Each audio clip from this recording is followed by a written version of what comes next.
Welcome back to Eduates guys. जैसा कि हमने वादा किया था कि मैं आज डे वन स्पोकन इंग्लिश का स्टार्ट करने वाला हूं। तो आज हम लोग सीखने वाले हैं स्पोकन इंग्लिश की सबसे बेसिक लेसन्स, यानी कौन कौन सी चीजें हैं जो हम लोग जाने बगैर इंग्लिश नहीं सीख सकते।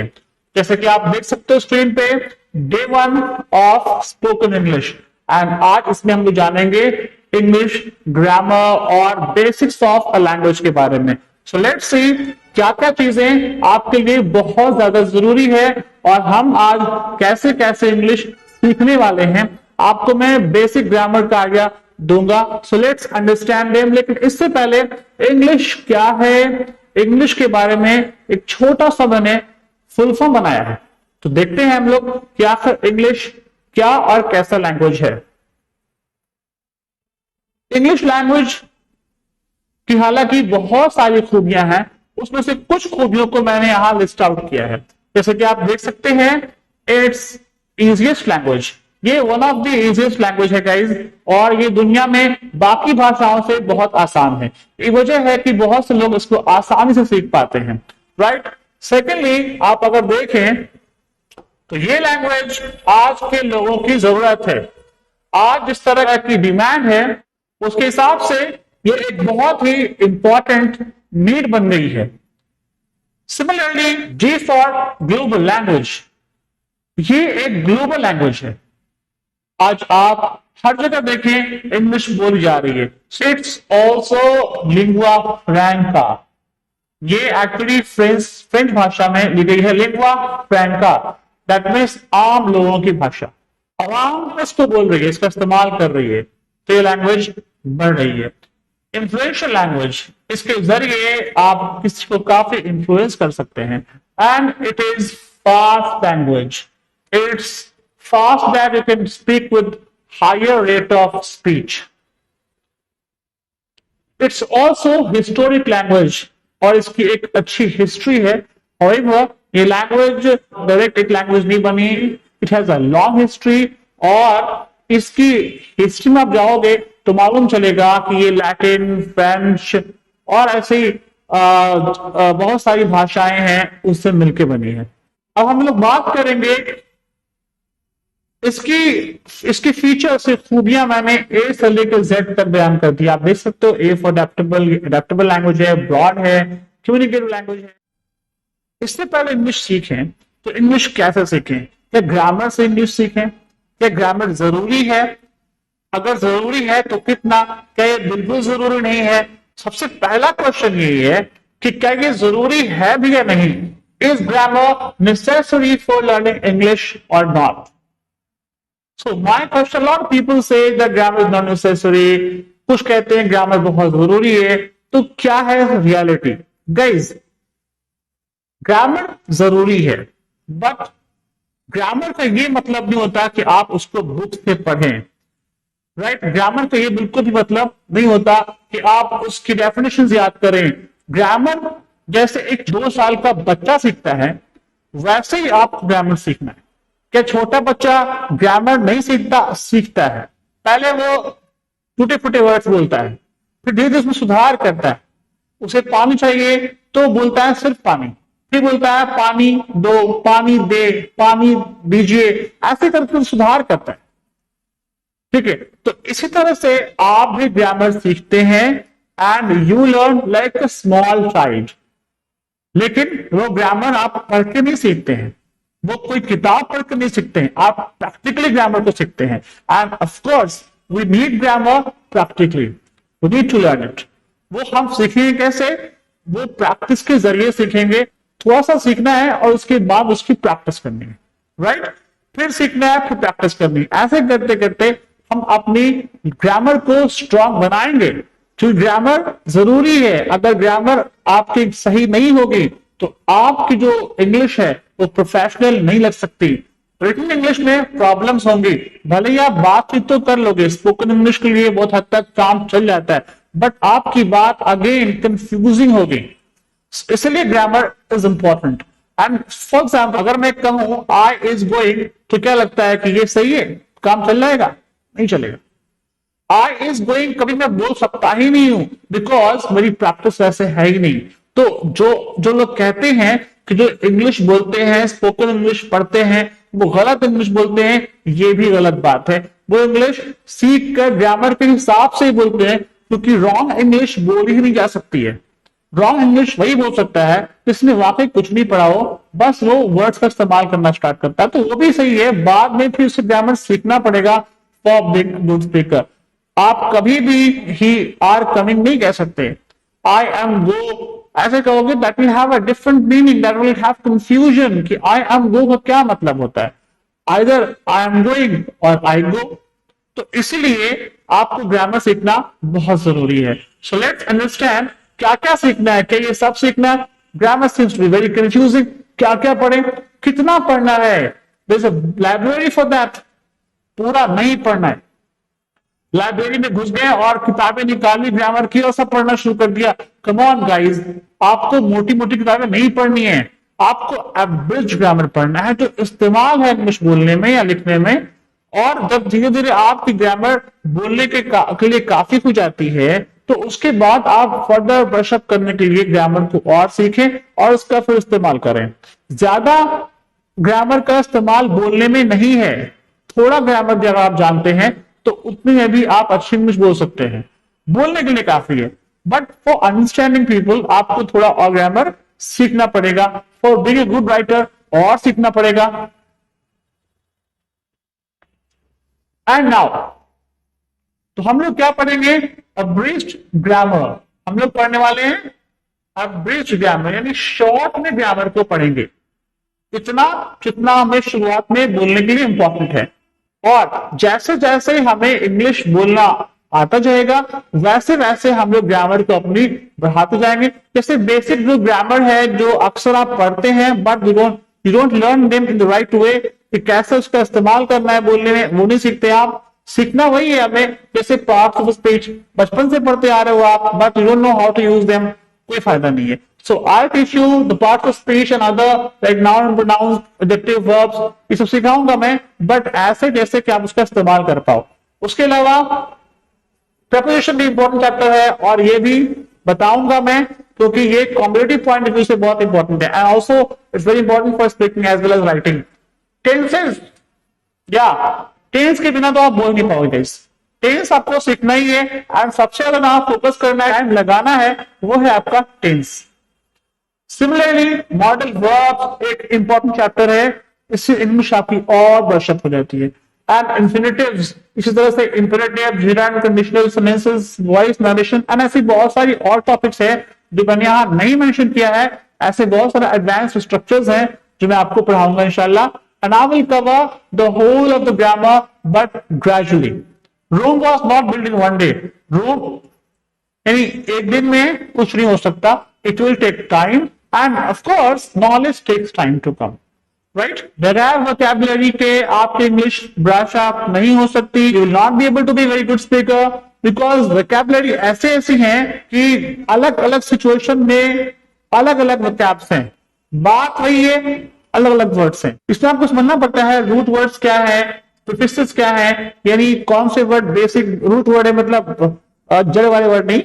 इट्स नॉट दैट प्लांट वाला रूट, इट्स मतलब बेसिक वर्ड, और उसमें कुछ लगा दो आप शुरू में और आखिर में वर्ड के, तो वो बन जाता है कुछ नया वर्ड, राइट। तो इस तरह से बहुत सारे वर्ड्स आपको आ जाते हैं, and you will understand how to use them. Synonyms क्या होते हैं, एंटोनिम्स क्या होते हैं, फिर फ्रेजल वर्ब्स का इस्तेमाल बहुत इंपॉर्टेंट है, and idioms, proverbs, phrases and so many things like that. तो ये सब भी इंपॉर्टेंट रोल अदा करता है आपकी अच्छी इंग्लिश में। Now the question is what is grammar. Grammar आखिर है क्या? सम पीपल से, कुछ लोग कहते हैं grammar teaches us how to read, write and speak any language correctly. मैं कहता हूं कि आखिर ये है क्या? क्या ये टीचर है? मतलब अगर ग्रामर आपने जान लिया तो जावेद इकबाल की जरूरत खत्म नहीं। मतलब यहां ये क्लियर नहीं हो रहा ना कि आखिर ये है क्या।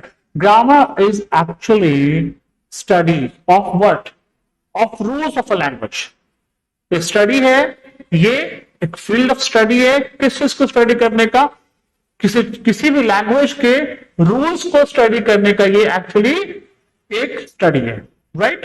तो grammar is set of rules, grammar क्या है, सेट ऑफ रूल्स है, या आप लोग कह सकते हो study of,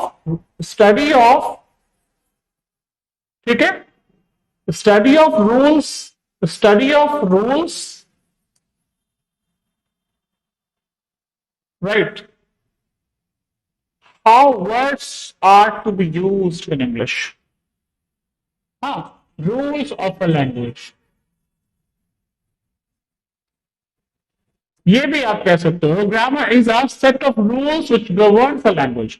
means grammar actually है क्या, रूल्स के सेट हैं, या grammar is study of rules, है ना, कैसे how words to be used, कैसे इस्तेमाल होते हैं सब चीजें, ठीक है, किसी भी लैंग्वेज में, और only in English but also in Hindi. हम देखें तो किसी भी लैंग्वेज का बेसिक्स है और इस लैंग्वेज का भी बेसिक है। इंग्लिश की बेसिक क्या है, इंग्लिश की बेसिक में आप जानिए अगर, तो सबसे पहले जान लीजिए आप कि इसमें अल्फाबेट होते हैं। कितने अल्फाबेट होते हैं, 26, और इसमें 21 कंसोनेंट्स होते हैं और 5 वॉवल्स होते हैं। इसमें कुछ लोगों ने भी कहा कि 2 सेमी वॉवल्स होते हैं, 2 आर सेमी वॉवल्स। कौन कौन से, Y एंड W। लेकिन 44 साउंड्स हैं, ये बात जान लीजिए आप। 44 साउंड्स ये कैसे, 26 अल्फाबेट 44 साउंड्स। और अगर मैं कहूं 20 वॉवल्स हैं एंड 24 कंसोनेंट्स हैं, तो क्या कहेंगे आप गाइस, ये जो वॉवल्स और कंसोनेंट्स हैं ये साउंड्स के एतबार से, साउंड्स के हिसाब से, ना कि अल्फाबेट के हिसाब से। अल्फाबेट तो उतने ही हैं, लेकिन उन्हीं से जो साउंड जनरेट होते हैं वो ज्यादा हैं। मिसाल के तौर पे आपने पढ़ा होगा ए का क्या साउंड है, a is not only for a but also for आ। फादर में आ, कैट में ए, बॉल में ओ, केक में ए, राइट। बहुत जगह पे ये जो है चेंज होता रहता है। हैट, फैट, मैट, कैट, इसमें क्या पढ़ते हैं लोग, ए पढ़ते हैं। तो यही ए है बट उसके साउंड अलग अलग हैं, जो आप आगे पढ़ेंगे आर्टिकल ट्रांसक्रिप्शन से पढ़ाऊंगा मैं आपको। साउंड ऑफ मतलब कैसे कैसे साउंड्स को हम लोग प्रोनाउंस करते हैं, रिमेंबर दिस। ये सारी चीजें आपको ऐप पे मिलेंगी, ऐप पे आपको और भी इसके अलावा बहुत सी चीजें मिलेंगी, सारी मटेरियल्स आपको इससे मिलेंगी। So I am again telling you, go on edurates and download the app from Google Play Store। अगर आप नहीं किया अभी तक, अगर आपने इसको डाउनलोड, तो मैं बता रहा हूं कि ये चीज जो आप यहां देख रहे हैं, you might not get the full version of this particular course. Fine, अब देखते हैं हम लोग केस में, जैसे देखिए आप मैंने थोड़ा सा ट्रांसक्रिप्शन दिखाया है। ए कैसे लिखते हैं हम लोग, एक्चुअली ए का जो प्रोनाउंसिएशन है वो ए है, ए। वैसे ही बी की प्रोनाउंसिएशन क्या है, बी, ठीक है। सी की प्रोनाउंसिएशन क्या है, C. D, E, F, G, H, I, J, K, L, M, N, O, P, Q, R, S, T, U, V, W, X, Y, Z। तो ये जो आप जानते हैं। However, A is not only for A. A stands for many other sounds like A. B only stands for B, but C stands for K as well as for S. D ज के लिए होता है, G ग और ज दोनों के लिए होता है। So you have to learn this all things, right. In Bihar बहुत ज्यादा प्रोनाउंसिएशन की इशू होती है। वी और बी में they speak video, however it is video. So ऐसे बहुत सारे मिस्टेक्स होते हैं। स और श में इश्यूज हैं, जैसे for example you have to say shock, people say sock. तो इस तरह से बहुत सारे मिस्टेक्स होते हैं। तो आपको ज्यादा फोकस करना है इस पर और इन चीजों पर। वैसे ही श पर, फ और फ पे ज्यादा फोकस करना, being a native speaker of Bihar. Now the question is, ये क्या है, क्या लगता है आपको? What is a man? It is a man और it's a boy? What is this? क्या इसको आप बॉय कहेंगे? क्यों नहीं कहेंगे? इसको आप बॉय क्यों नहीं कहेंगे? आमतौर पे एक जो पार्ट्स ऑफ बॉडी है वो इसके पास भी है, बट द प्रॉब्लम इज जो जगह, जो पार्ट जहां पे होना चाहिए वहां पे नहीं है। ये एक बॉय है, राइट? बट ये एक बॉय नहीं है। क्यों नहीं है? क्योंकि इसके जो पार्ट्स हैं वो सही से अरेंज नहीं है। तो ग्रामर का रोल क्या होता है, अभी मैं समझा दूं आपको। ग्रामर का रोल यही होता है कि वो उसके पार्ट को सही जगह पे क्या कहता है, रखता है। जैसे आप देखिए, समय काम पर करना अपने चाहिए सबको, क्या ये सही सेंटेंस है? बिल्कुल नहीं। क्यों नहीं?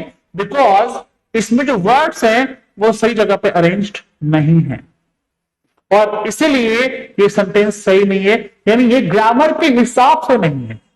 अगर ग्रामर के हिसाब से सेंटेंस होता तो ये सारे वर्ड्स उस जगह पे होते जहां से होना चाहिए था। That is why grammar is important.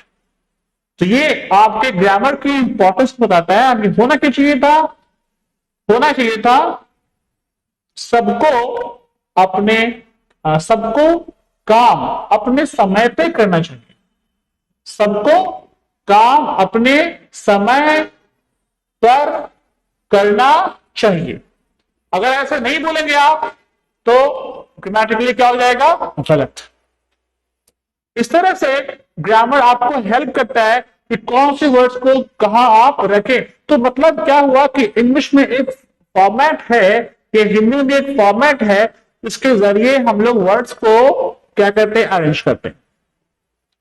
तो कौन सा फॉर्मेट है, वो कौन सा पैटर्न है, स्ट्रक्चर है जिसके हिसाब से हम लोग वर्ड्स को अरेंज करेंगे। So let's understand that format.